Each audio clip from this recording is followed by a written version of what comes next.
बाटे कारीगरी हो, कहाँ से लिहला तो डिगरी हो।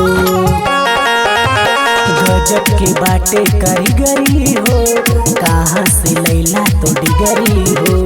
लकड़ी में पुअरा बनला माटी लगवला हाथे सान के, काहे बनवला एको हरू मूर्ति बिना प्राण के।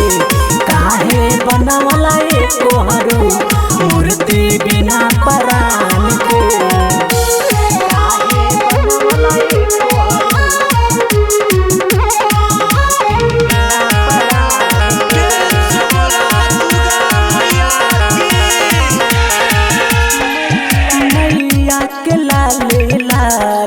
चुनरी ओढ़ावला मांगे मांग टीका नाके नथिया पहनावला।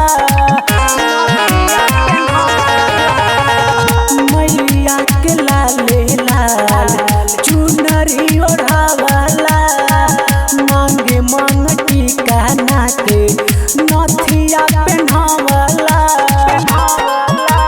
मैया के सजैला मेकअप लैला दुनिया में जाके छान के, काहे बनवला एको हरू मूर्ति बिना प्राण के। काहे बनवला एको हरू मूर्ति बिना प्राण के।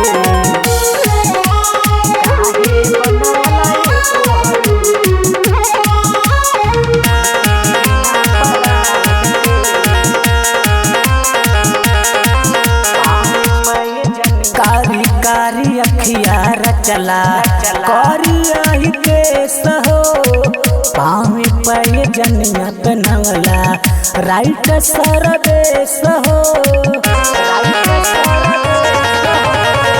कारी कारी अखिया रचला करिया केस हो, पाँव पे जनिया पहनवला राइट सरदेश हो।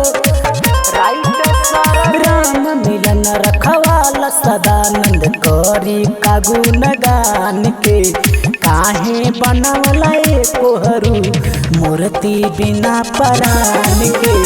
काहे बनवला एको हरू मूर्ति बिना